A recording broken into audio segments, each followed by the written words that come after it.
Great. Well, go ahead and get started. Thank you everyone for joining tonight for Geographic Listening, the Appreciation and Management of Acoustic Environments. We are so excited to have Davyd here to teach us more. This was brought to you by two organizations, Alaska Wildlife Alliance and Alaska Quiet Rights Coalition. You'll hear more about each of those in a moment. And then tonight's presentation will be recorded. And so we will post this on the Alaska Wildlife Alliance website and YouTube channel probably tomorrow. We'll see how soon we can get it up, but so you can share and rewatch later. Okay, so a couple of virtual engagement guidelines. You'll notice that you were muted when you hopped on, and especially given the topic for acoustic appreciation, we want to make sure that we keep our mics muted. Also for bandwidth, we're going to keep our videos off so that we can make sure everyone can see Davyd and his presentation. We really encourage you to view the presentation in full screen mode, which is in the toolbar on the bottom right. And then we encourage questions. So if you have a question throughout the presentation, go ahead and throw that into the chat function. If you have any issues finding that, you can raise your hand and I'll help you out. But go ahead and throw those in, and then at the end we'll have, maybe 10 or 15 minutes to go through and answer any of those questions. But most importantly, we want you to enjoy and learn something new. So I'll just give a brief introduction to Alaska Wildlife Alliance for those of you who are unfamiliar. Again, my name is Nicole Schmidt and I'm the director of this organization. We've been advocating for Alaska's wildlife since 1978, and we are a membership-based organization. I see some members on the call now. We really appreciate your support, and we're a pick, click, give organization. So as you're filing your PFD, keep us in mind. So we have three main programs. One is Voices for Wildlife. This is making sure that there's a voice for the creatures that don't necessarily have one when we make decisions about permitting and development, hunting and trapping regulations, climate adaptation, things like that. So we really try and speak for the wildlife neighbors that don't have a voice in that process. We also have a climate adaptation program. And so, as we all know, Alaska is experiencing some rapid changes. And so as the community adapts and communities across Alaska figure out how to adapt to climate change, our program works to make sure that wildlife also have adaptation contingencies. And so we have a lot of fun work going on there. And then we also work to recover threatened and endangered species across Alaska. And so you can learn about all of these programs on our website. This is a little screenshot from today's page. We have our latest news on the website or on social media as well. And we have a monthly newsletter to your email. We don't spam you. We just send you one email a month, except for action alerts where you can take action to support wildlife in Alaska. So on behalf of Alaska Wildlife Alliance, I wanted to say thank you so much to Davyd for volunteering his time to be here tonight, to all the Alaska Wildlife Alliance members and supporters, because we would not be able to do this work without you, and to everyone who's joining tonight, because there's lots of events tugging at our time, and we appreciate you taking an interest in the soundscapes of Alaska.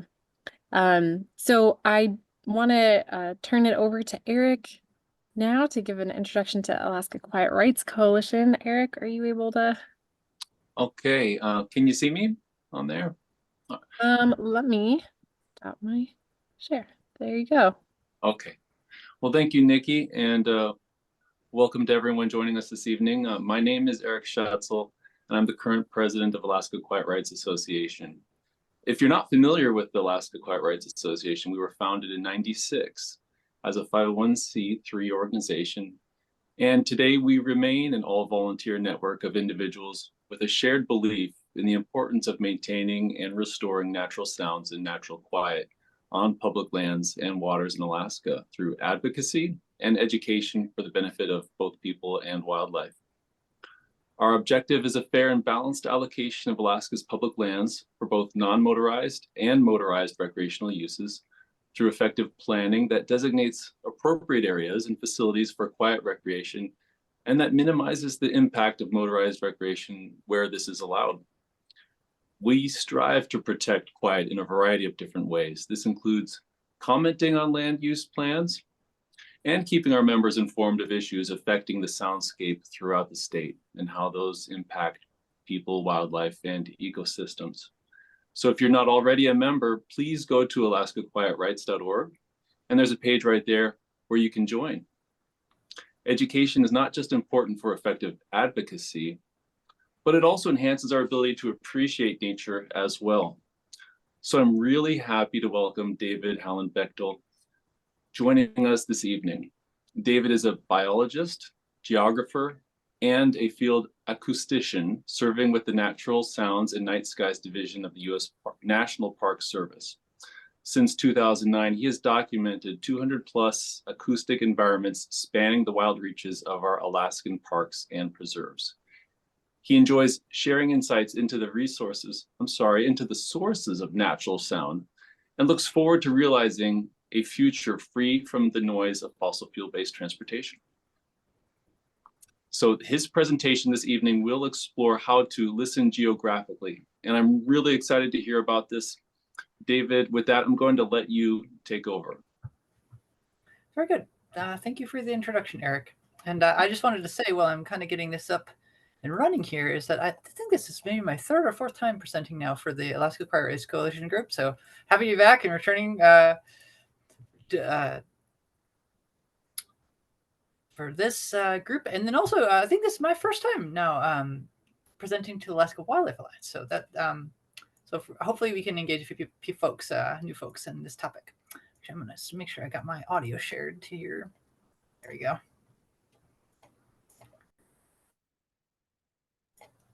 Okay. So tonight, as Eric said, my presentation is called Geographic Listening, the Appreciation and Management of Acoustic Environments. My name is Davyd Halyn Betchkal. I'm a biologist and acoustician with the U.S. National Park Service. So we're looking at a landscape here in Gates of the Arctic National Park. It's actually near the Dalton Highway, but out of earshot of the Dalton Highway, it's Capoon Creek. And it's been written that hearing is the universal sense, that every animal has retained a sense of hearing throughout the course of evolution, whereas some animals have lost secondarily their other senses of vision and other things like that. But hearing seems to be preserved in every animal that exists. And I mean, for many of us human beings, there are those of us who are deaf and have hearing impairment and things like this. But for many of us, it's a sense that we carry around with us at all times. We hear throughout every day of our lives, and while we're asleep as well. And so it's one of these things where your mind is constantly immersed. And so one of the things that I wanted to just say right off the bat is I hope that you come out of this talk with an enriched sense of how information rich your sense of hearing is, and how many things it can help you gain insight into. And that it's worth it to hone that skill and practice it throughout your life. If there's one thing that you take out of this, it's that geographic listening is worthwhile. Okay. And so you can see my patrol partner, Trevor Pontius here. He was a former seasonal backcountry ranger at Gates of the Arctic. We're on our way to a station monitoring location in this image. And he helped me out on several different occasions. You could easily hear him speaking from where he's standing. This is Trevor again up in the headwaters of Opikurak River. This is close to the what you might call the quietest location we've ever documented in the U.S. National Park System. It's kind of near the Killick River. I don't think there's any harm in revealing where it is. It's in the north central part of the unit and near the Killick River. It's just a vast area of quietude. And to kind of drive that home, this was certainly the longest and most immersive experiences into quiet that I've ever had in my entire life. Historically, we've heard many rangers in Gates of the Arctic describe going a week or 2 weeks without hearing a combustion engine. During this patrol, I went 6 days. So then we left. So it's kind of one of those situations where I don't know how long it would have lasted. But that's a rare opportunity. I often query my audiences, in your adult life, have you ever gone a 24-hour period without hearing a combustion engine. And few people have. In fact, as a small anecdote here, during the course of this monitoring program, which I'll elaborate on quite a bit in the course of this talk, we've never experienced a 24-hour period or measured a 24-hour period without a combustion engine in the lower 48. And so that's one of the reasons why I'm excited about the potentials for electric transportation technology to reduce the extent of these noise impacts and potentially re-establish many refugia of quiet all around the park system, which seems to be one of the easiest places to do it as well. But yeah, a lovely spot here in Gates. I finally got into the cockpit of a sea kayak for the first time ever last summer. That was fun. I'm an avid pack rafter, but I don't spend a lot of time on the ocean. So I suspect there's a lot of Alaskans who watch this that are big ocean travelers, but some beautiful still water here in Glacier Bay National Park. And one of the other things that I think sound and the measurement of sound throughout my career, I've been at this for about 16 summers now, and just long enough to get the sense of how things really do change or don't change. And sound is great at revealing those kind of things. Glacier Bay, of course, is a textbook example of change. This area here, right before the bow of this kayak, it would have been under a massive glacier during the time when the Tlingit people brought John Muir here. So it's just kind of one of these situations where we are actively tracking change in this time of massive human manipulation of ecosystems on Earth. And so one of the things that I find really satisfying about this line of work is that I'm able to document these places before they're gone. And hopefully they never are, but nevertheless, it's one of these situations where having measurements, concrete and quantifiable measurements of the condition of solitude or noise, as it may be, allows us to keep tabs on what historically might have happened. And I've heard folks say over the years that they wish they would have had measurements in Alaska from the 1970s or 1980s. Of course, little bit of a light turnout tonight. We're having a good talk nevertheless, and I think a lot of the reason is hopefully for the same reason as myself. I'm very excited about the coming of the springtime. We just got our first kind of willow catkins out here around the Denali area where I'm calling you from, and I'm really excited to hear those birds and wood frogs again. It's such a short, sweet adventure into that hearing. About a month where I live, and so I'm really, really looking forward to that again. It's another type of change, seasonal change, that acoustic monitoring can do a really good job of capturing. I want to pay homage to a few people here. I don't always put people in my talks, but tonight I am. So two folks who had an outsized influence on the way I think about sound, Richard Nelson, who I hope that a lot of folks have heard of. He sadly passed on, but I got to know him at the very end of his life and did some recording with him. And Richard, I think his life was, he did quite a few things for us as Alaskans, but as far as sound is considered, he really emphasized sound as fundamental to the socio-ecological communities of Alaska and their function, that it could reawaken people to our connection to the natural world, and that we could sort of, how would you say this, like clarify the lens of our thinking and listen again to the knowledge of the organisms that we live around us. And he says so much in his really timeless radio program Encounters, which I would, if you have never listened to Encounters, I would definitely encourage you to listen to it. It's extemporaneous. It has some incredibly beautiful natural sounds right in the recordings, and it's inspiring.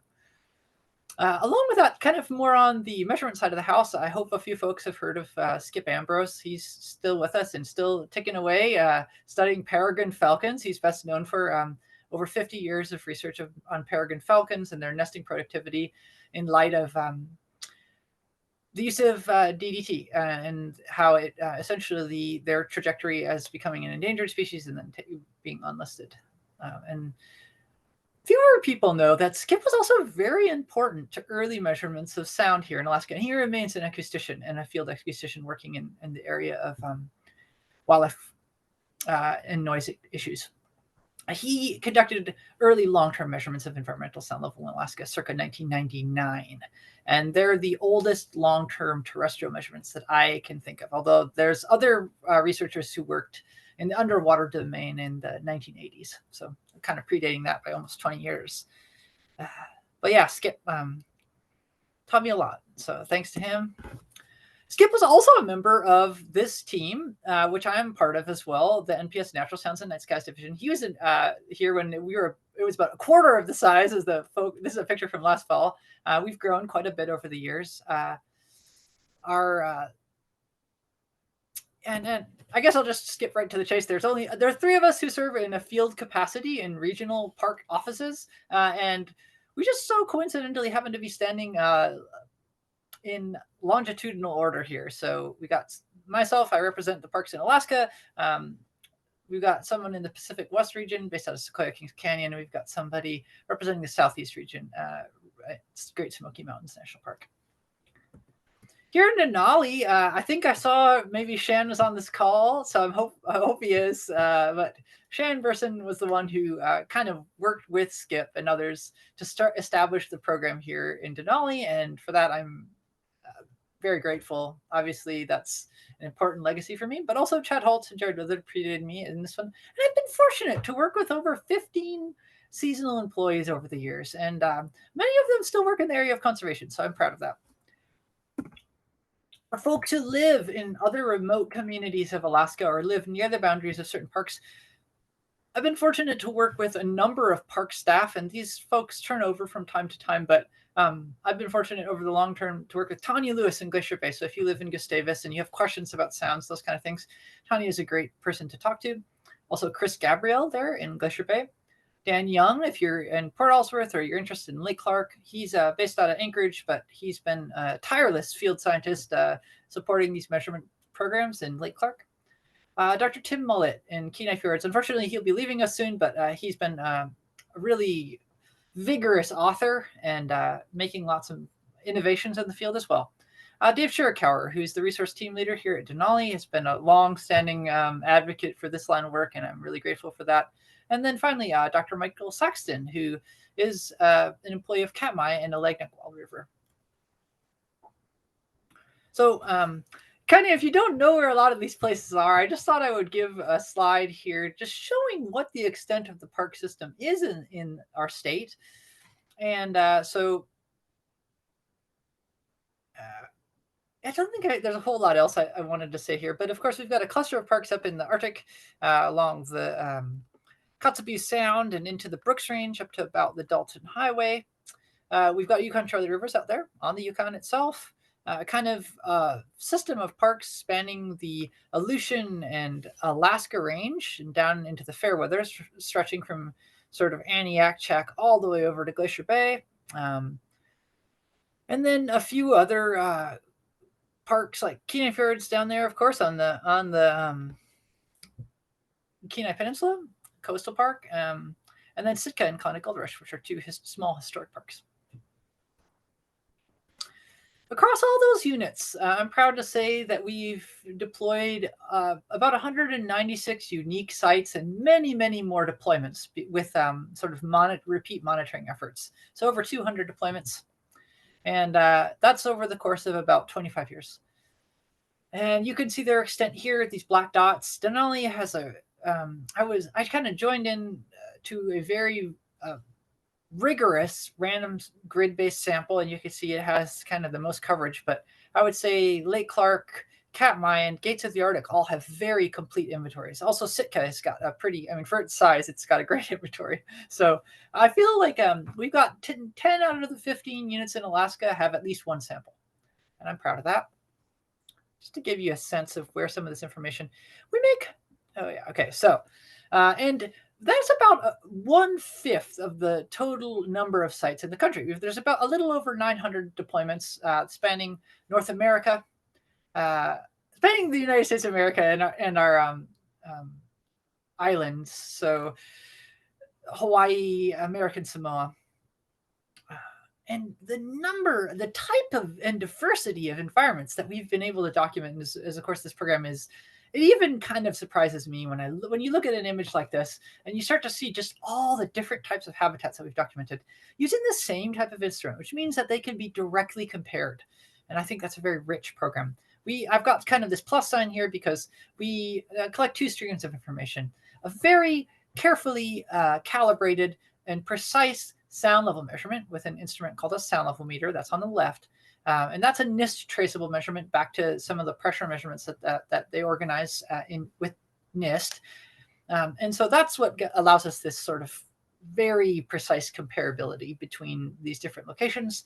But then we also use an audio recorder. Here I'm picturing one of these wildlife acoustics units, but the point of it is that the audio recorder allows much finer resolution to get at questions related to wildlife sounds, perhaps, or to zoom in and try to figure out and diagnose exactly what's happening in that sound and to identify it. Okay, great.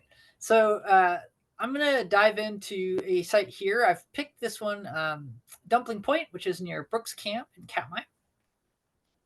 All right, so let's see, I've got to stop the slideshow. And I'm going to... Okay, so you won't be able to hear me speaking when you hear this sound. So I'm going to probably intermittently pause. But for now, what I'd like to point out is that we're looking at an image of sound. It's a three-dimensional graphic, and this is how I almost always analyze sounds.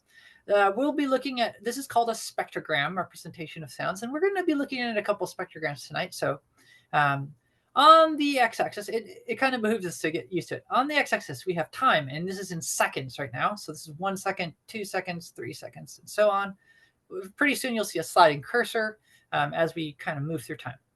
And then on the y-axis here, or the vertical axis, we've got frequency. And so you can see down at the bottom here is, and frequency, it's in a unit called hertz, or 1/seconds. I like to think of frequency as a spatial scale. The stuff at the bottom here is very long or large spatial scale sounds that have to do, there's a big gap between each pressure peak in these waves, because I should probably sound. What is sound? You know, this is sort of the question that kindergartners ask me. What is sound? They're really philosophical about it. They want to know what the physical thing is. And so just in case it's not clear, sound is an oscillation. It's a wave, and it travels outward from a source into the environment surrounding it. That's the geographic part. We're going to talk more about that in a bit, but for now, I think I've kind of satisfied all my constraints on the spectrogram. So you've got kind of slowly oscillating sounds or long wavelengths down here, and really quickly oscillating sounds are really small wavelengths up here. Okay, so we're going to listen to this sound.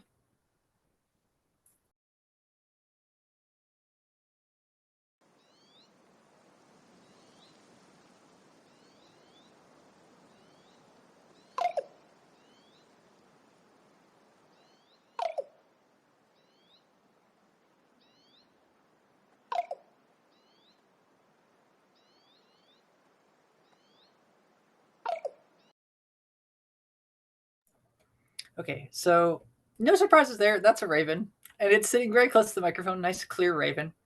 One of the things I just wanted to show that's a bit of a playful demonstration of how spectrograms work is that, you know, and also there's another call from Red Bull.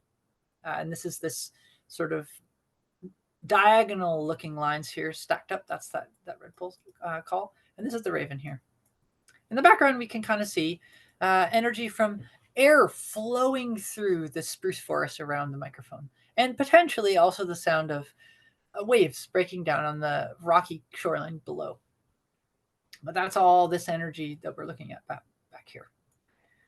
If you can kind of see the raven's call itself, I call this a water droplet call. I'm not sure it has an official name, but you can see it has 5 parts to it. At least this individual does. 1, 2, 3, 4, and then 5, or like 1, 2, 3, 4, 5. The brightest spots on the spectrogram kind of let you see that. I'm going to slow it down so you can hear that a little bit, okay?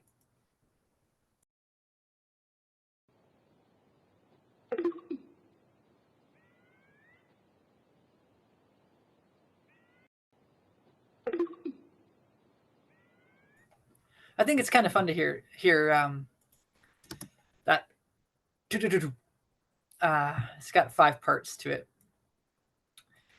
One of the things that I think a lot of folks, Richard Nelson said this, people like Bernie Krause have said this, that our ancestors have been living more often immersed in natural quietude than they have been immersed in all this technological noise, right? Much more of our history, the thousands of years that people have lived on the landscape in Alaska, we've been listening to and emulating the sounds around us. And so I think it's an important thing to try to simulate those sounds with your mouth. It sounds like a childish thing to do, but it's something that really repays itself in terms of how you can see and structure. And you can see that the structure of sounds is very much my day-to-day work. That's plenty on this, Raven. Okay. Let's see, just making sure that I am still audible. Good. All right. So that gives you a sense of what a typical measurement, for the most part, we're trying to make a month-long measurement, maybe something like 25 days. And that ends up being quite a lot of information. As you can see, that was a few seconds, and there's quite a bit going on in here. And so I'm not going to go into any detail today about how we extract that information, but it's the largest scientific challenge of this job. Okay. Instead, I think I'm going to spend most of my time tonight, or I know I am, touching on more of the conceptual things of what it means to listen geographically. Okay. So this graphic here helps sort of bring together many of the conceptual ideas of this talk. And so when we talk about an acoustic environment, that's this first, everything on the left-hand side is the definition of an acoustic environment. It's all the sounds that you can hear in a given location and the capacity of those sounds to arrive where you're listening. So let's bring it down a little bit. First, acoustic resources. Cultural sounds are acoustic resources, and this is in terms of a park context. Let's imagine we're in a park. So a cultural sound like a traditional song, Alaska Native people songs, those are cultural sounds, things like that. Natural sounds, we just heard one of them. There's many voices that are parts of these communities naturally, but also physical sounds, flowing water, thunder, the sounds of insects moving, things like this, rock slides, avalanches, all these different kind of evocative sounds that you might hear. And then we also think about noise. And I'm going to talk about the definition of noise in some length here, but I'm going to briefly touch on transmission capacity here too. So how sound gets reflected by environments. You can imagine a lot of parks have really interesting mountainous landscapes with large reflections. And, the type of media that the sound is traveling through. Sound travels differently underwater than it does in air. And so that's a slightly different type of acoustic environment than in air. We call the human experience of it and all the values, the human values that we layer on top of the acoustic environment, which is just purely a physical thing, a geophysical phenomenon.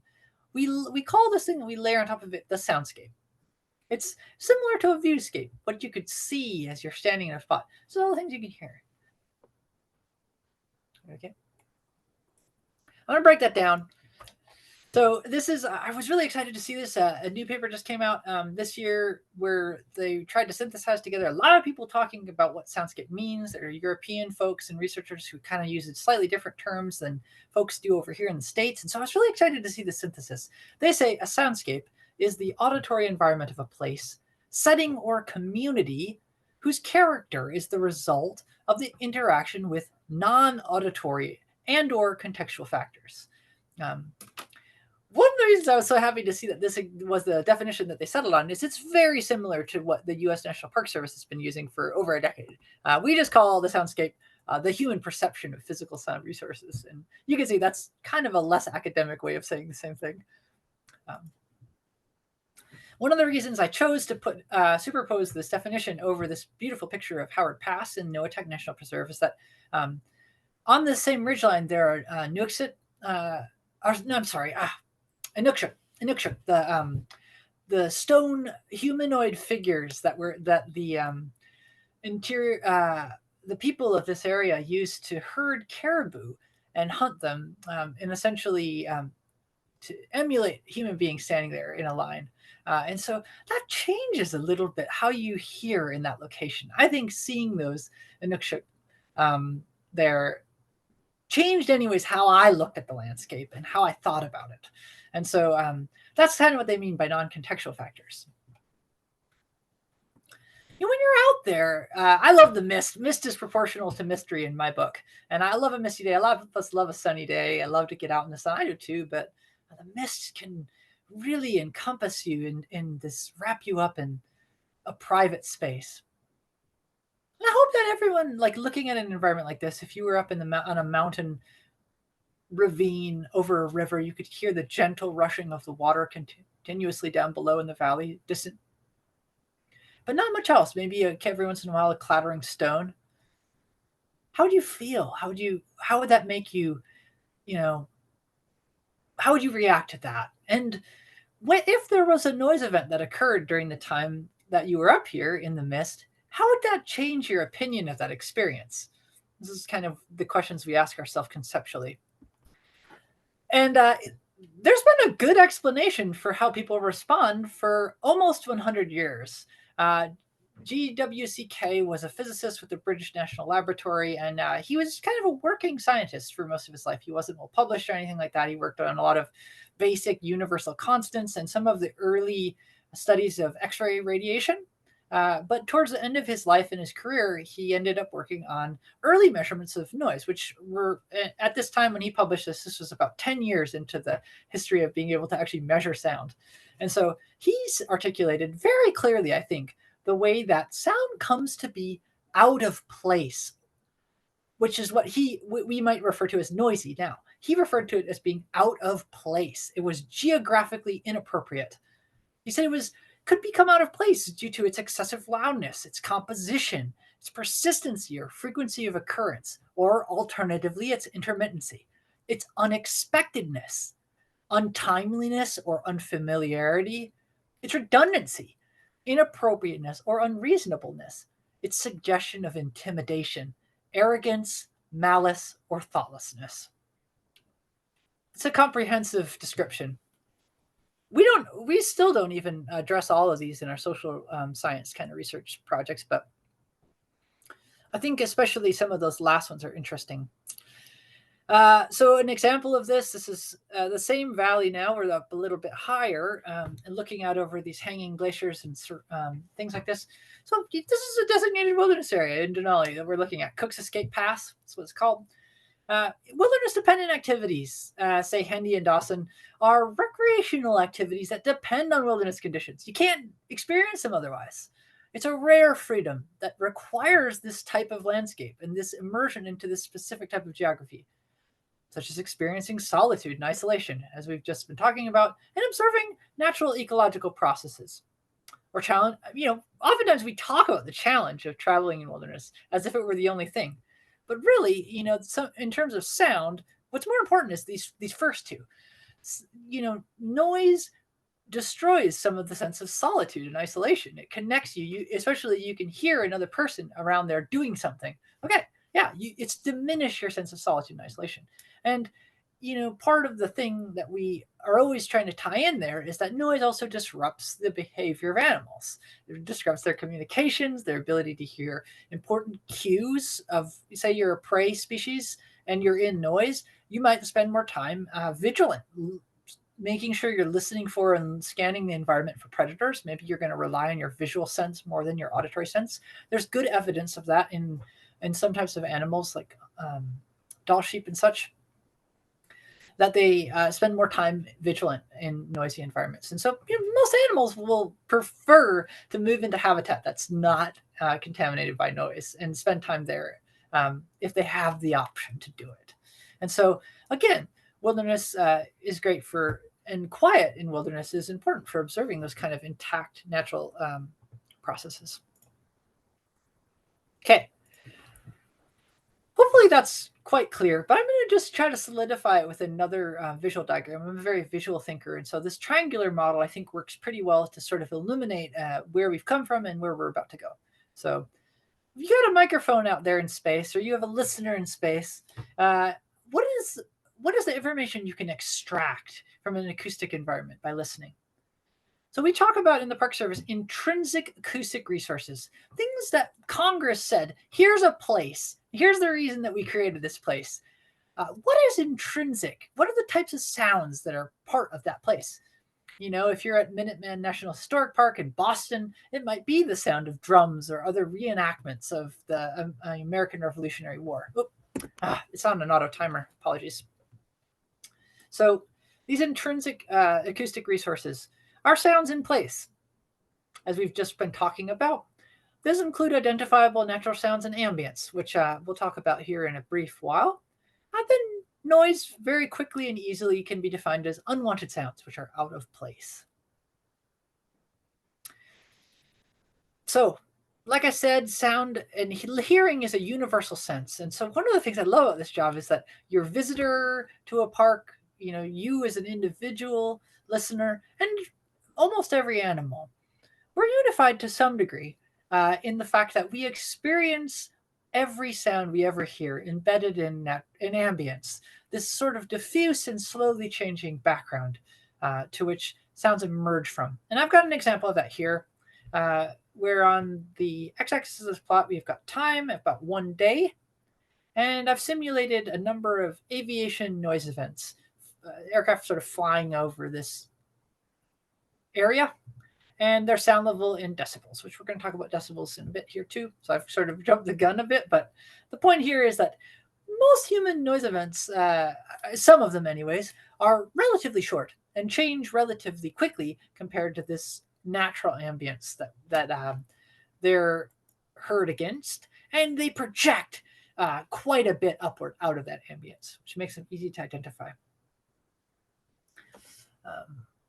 This is the output of a tool I designed to help us interpret some of the results of our monitoring program. But for folks, especially the AWA folks out there, if you're a biologist or you're interested in the evolution of communication in animals, I could not recommend this book, Noise Matters, enough. It's in this case, unfortunately, it's a bit of it's not this definition of noise I just proposed. But instead, noise, as in anything that interferes with communication, is a really lucid insight into why animals behave the way they do and how human behaviors can influence and impact noise.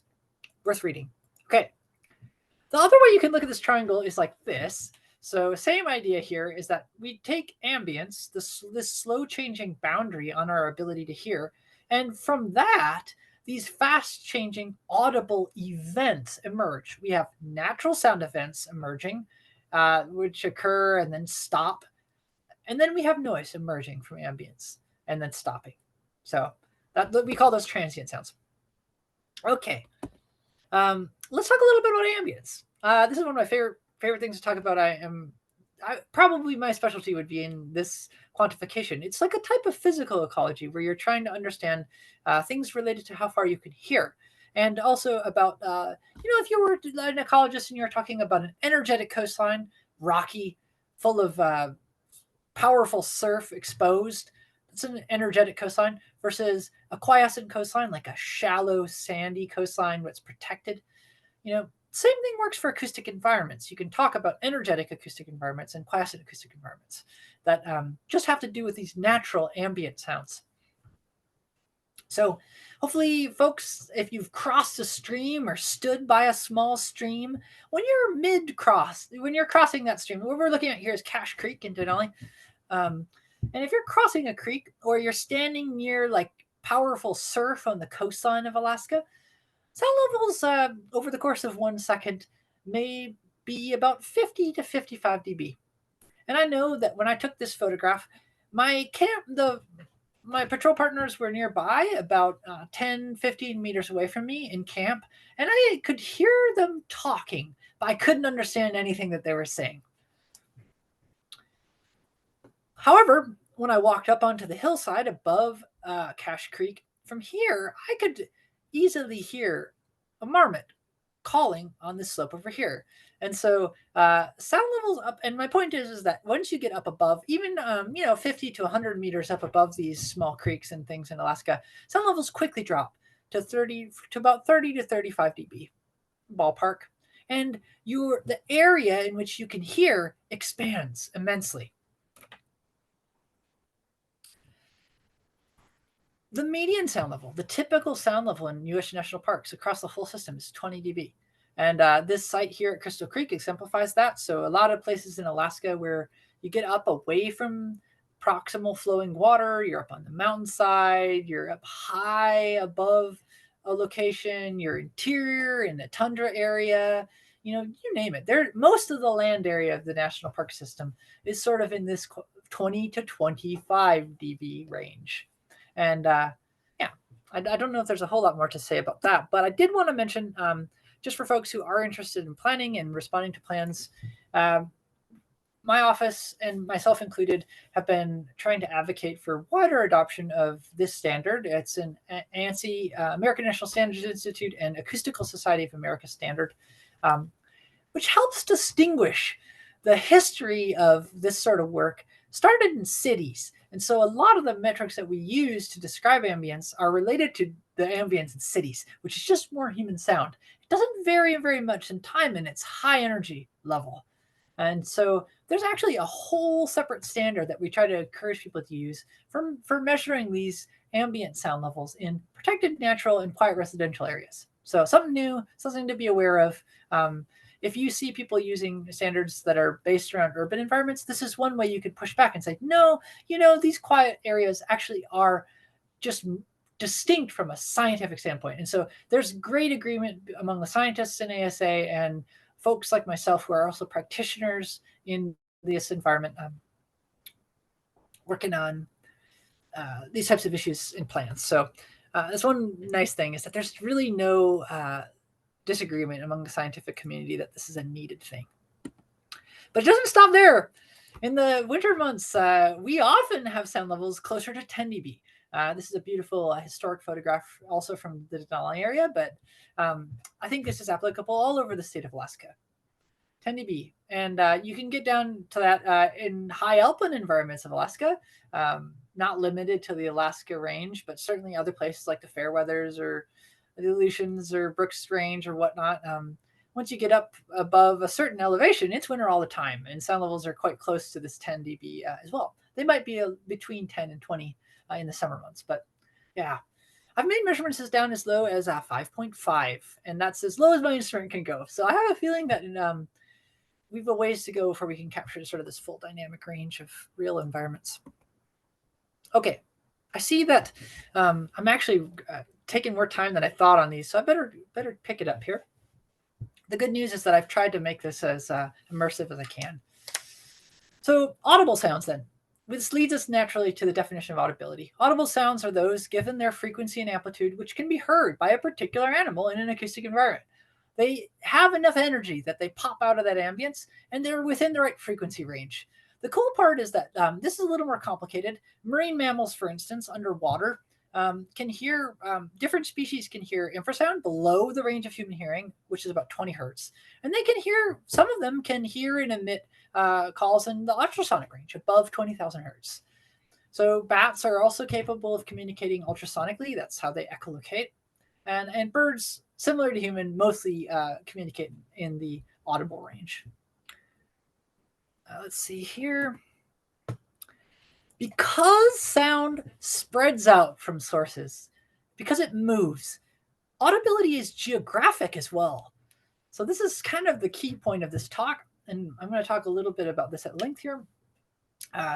This is a real environment where this point is in Shenandoah Bay. We actually had a microphone there, and you could hear the surf crashing onto the shoreline. This is a really calm day when this was taken, but the detection distance at the closest to where the surf might be washing up on the shore is about 200 meters, okay? We call it the detection distance or the alerting distance to a sound. And something we call active space is essentially the area in which you can hear a specific source. Hold the source constant, and then you have this sort of geographic thing. So for surf, it wouldn't be a hemisphere like I've drawn here, but I think that's the idea, is that it's roughly spherical in most cases. In reality, the active space for surf would extend along the shoreline, and it would look like some sort of a three-dimensional wedge-like thing that like kind of extend along the shoreline. And so I'm going to explain this a bit using, in recent years, we've been fortunate to get some causal data related to the position of motorized noise sources in space. And so we can use those to study and quantify these active spaces. Okay, How far can you hear? That's the question that an active space answers. So I was pleased to work with some of my colleagues to publish this article recently in the Journal of Environmental Management. We chose two really different environments, this site in Hawaii volcanoes and this site here in Denali. And as you can see, they're quite different. I just want to point out that the Ruth Amphitheater is a vast space, and so it's kind of bounded for the most part by mountains. When you end up computing the active spaces, so this is our estimate of what those active spaces look like geographically. The blue lines here, so these are aircraft flight tracks. Their mean altitude over Hawaii volcanoes was about 500 meters above ground level. And here in the Ruth Amphitheater, about 2,000 meters, okay? So they're quite a bit higher up in the Ruth, above the Ruth. They're orbiting Denali, you can kind of see that.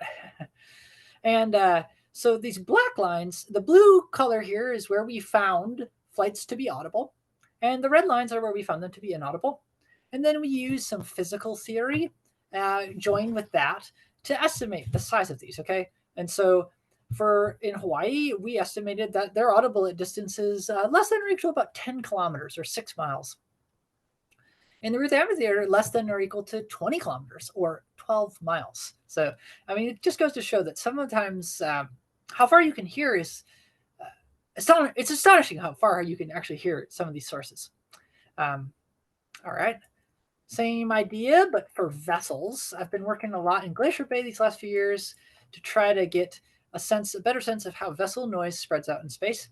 Here's an example of a vessel leaving McBride Glacier and McBride Inlet, which has got a powerful tidal bore, or tidal flow. Actually, I'm such an interior person. I don't really actually know the term, but it's a narrow mouth to this, and I've heard that when the tide's coming in, it can have a powerful flow, and so they kind of have to gun it out of there, really increase engine. So we actually heard that first at this measurement location here on Point McLeod. And then once they brought the engine back down again, we no longer heard them. And then about 7 kilometers away, we started to hear them again. And indeed, it was about symmetric. You can imagine a circle of 7-kilometer radius circle around this site on both directions. And then when they passed by, they became inaudible again. And this is the spectrogram representation of that same idea. This is the wake, for instance, behind the vessel. Here's the estimate of the active space for Point McLeod for a vessel. When you hold the source constant, this is just effectively how far you can see. And you can see that the terrain sort of shadows certain parts of these. You can't hear as well around the corners. So one of the last things I wanted to mention before I round things out is that there is really robust and well-established functional effects of noise. So I'm going to list these, and these are really well documented, especially this first one at 35 dB.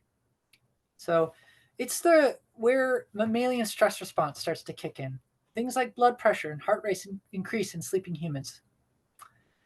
It has salience to wilderness character because, as I've already said, the typical sound level in most wilderness areas is around 20 dB or lower. It can be higher near certain places where people are camping and such, but 35 is certainly not outside of the realm of the typical ambient level. It's basically as soon as you can hear noise, it starts to impact wilderness character.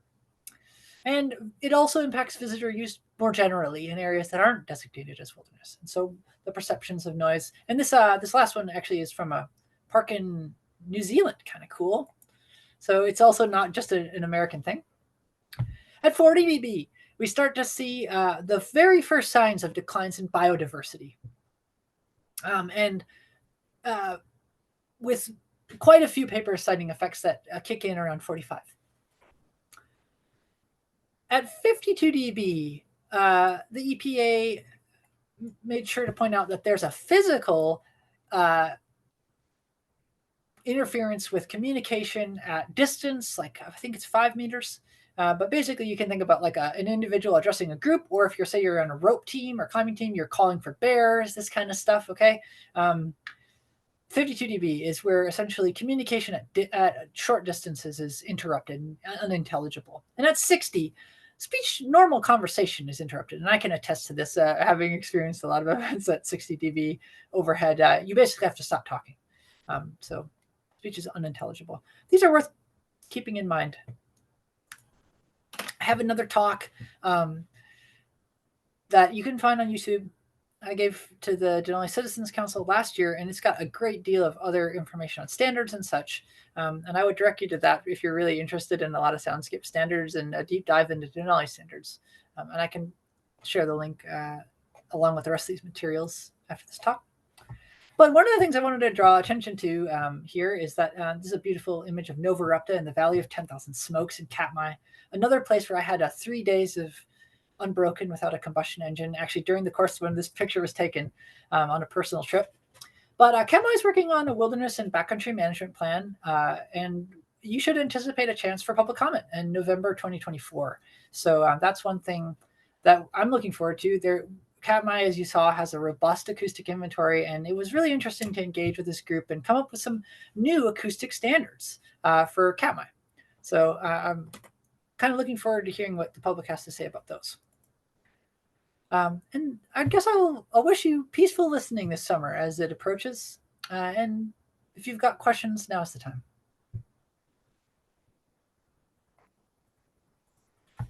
Wow, thank you, David. That was great. I want to invite everyone, as David said, to throw any questions that you have in the chat. I was taking active notes and added noise matters to my reading list, so thank you for that. Looking forward to exploring this more.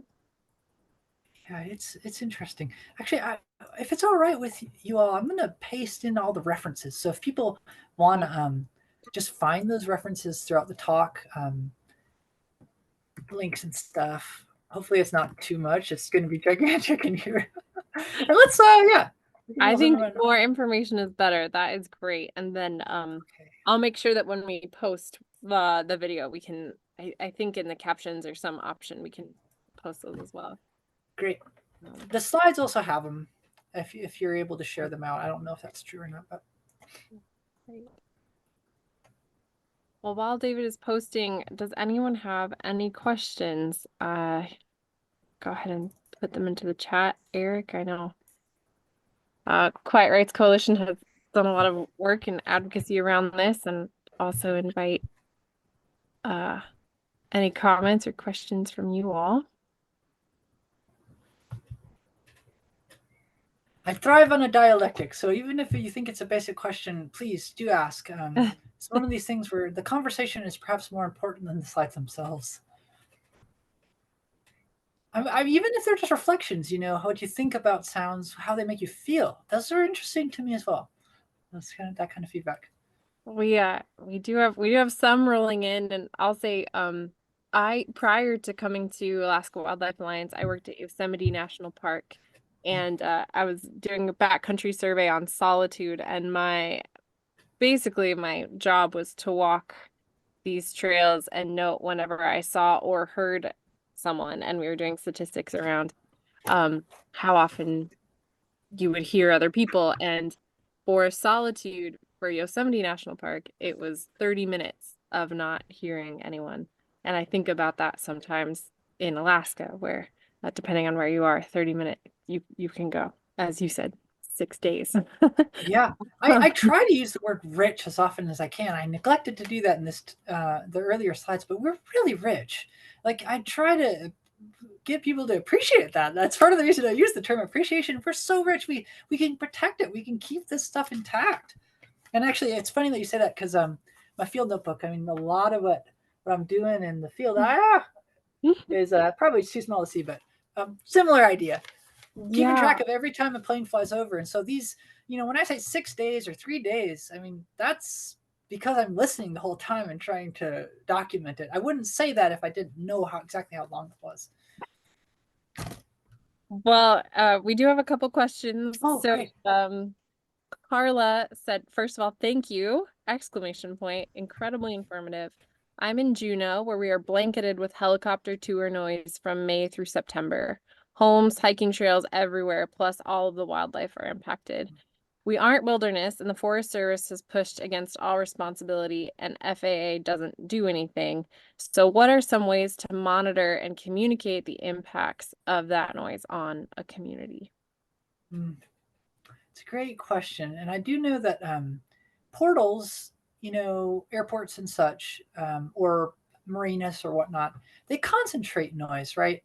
Everything funnels together. All those aircraft are departing, or they're radiating or diverging from that spot. And so they can be really intense. I think Homer is probably a good example of that too, where there's a lot of folks departing for and diverging to all sorts of locations across the inlet. But yeah, if I were to say ways to monitor and communicate, you can always reach out to certified noise control engineer, and that's like what folks like me do as practitioners. So we help communities. That can get expensive. So if you're in the line of doing this sort of stuff yourself, you can make simple measurements with an audio recorder. Those are uncalibrated, and they wouldn't be something that you could use for a legal purpose. But a sound level meter is the superior tool for documenting these sorts of conditions in communities. There's a lot of folks out there. So there's a group called NCAC, the National Council of Acoustical Consultants. And so that's one way that you can look up an acoustical consultant. I don't think there are any in Alaska, unfortunately, but in Juneau, you might be able to get someone from Seattle to come up pretty quick. That's a good question. That's very helpful. Yes. And I also, as questions come in, if you want to say thank you to Davyd and share your appreciation. I see a lot of those coming in too, and I know you're muted, so that's a good way to give some sort of visual applause. But the next question, so I think we have time for two more. The first is, I've read about nature deficiency disorder. Is there a connection between how noise is a loss of meaning in the soundscape? That's an interesting question. I think this is a bit of a dodge on my part, but not. It's a what's the word?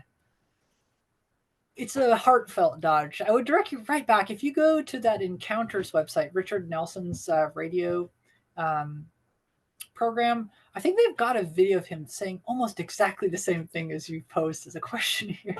He's asserting as much, that and essentially we've lost some of our ability to hear and recognize these individuals that we live amongst.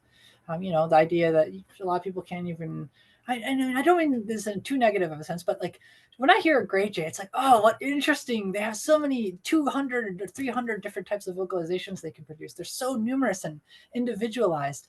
And yet a lot of people can't even tell that it's a gray jay just by hearing it, and they're around us all the time. They're ubiquitous, very social and interesting birds. And so what you're saying there, it definitely resonates with me, and that like we should be doing everything we can to help people reconnect themselves with all these organisms around us, and regain that sense of connection. Great, and I think this will be perfectly timed for one last question. This is from Tim, who also says, wonderful presentation. When you close your eyes and listen, how do we use sound to sense and interpret distance, space, and geography? Great question, Tim. So it has an actual physical answer. Over distance, we expect those shortest wavelengths or the smallest spatial scale sounds to drop off differentially. So one of the cues we have that a sound is distant is that it's impoverished for these kind of hissy, buzzy, clicking, any of the sounds that we associate with those really high frequencies. So far away, they mostly will get kind of a low or long wavelength. Some of the other things that can interpret distance is things like reverberation. So for folks who've heard of reverberation, it's sort of like a trailing echo that's related to all these reflections that are arriving from all different distances. The longer that reverberation, the more quiescent the environment, and the farther away you're hearing those sounds reflecting back. Okay, so like when you think about you're out there really early in the morning, 5, 6 a.m. on a quiet lake, and there's a loon calling, and it's just, you get that 10-second reverb where it seems like it lasts forever. It's magical. That's a sense of distance that you're getting. So for space, similarly, that's sort of like a 2D thing, reverberation, right? Sense of space. One of the things I also say a lot of the times is, you're standing up on a mountaintop, everyone's like, what a vast scene that I'm seeing, right? Everyone's always like using their eyes. But in essence, like the idea that the topography falls away from you and there's nothing impeding your sense of hearing. If you're in a quiet environment too, which is often the case when you're up on a mountaintop, you're away from flowing water, and if it's a calm day, the equal parts of that feeling of vastness in space on top of a mountain is due to your sense of hearing. So keep that in mind next time you're on a mountaintop. Yeah. I don't know if that's Tim Mullet or not, but if it is, hi. Wow, that's great. Well, we're just at the hour. I know there were a couple of other questions that came through, but for those who want to stay on, you're welcome to. I'll cut it off at this last one. Leon says, thanks to David. I'd like to ask for any necessary preparations to deal with the cold weather and wind, including gear. And I think that relates to investing in good rain gear for Alaska, I think is a good choice. It'll repay itself. Yep. And another question is if it's possible to provide the contact information for the regional Park Service representatives in the Night Sounds group, or what's a way to contact? Absolutely. We do have actually a line that we keep open just for that purpose, and it's soundscape support at nps.gov. I'll paste it in the chat here. Wonderful. Well, great. I know that there are many muted folks who are singing your praises and giving applause from all corners of the internet. So thank you so much, David, for your time. And we will do our best to capture all the resources in the chat and post this presentation, like I said, on our website, akwildlife.org, and then on the YouTube channel. So please watch, listen, and share. And yeah, David, thank you for all your work and for sharing it with us tonight. It's my pleasure. Thanks for having me. All right, everyone, I'm gonna stay on until everyone hops off. I'll go ahead and stop the recording, but have a good evening.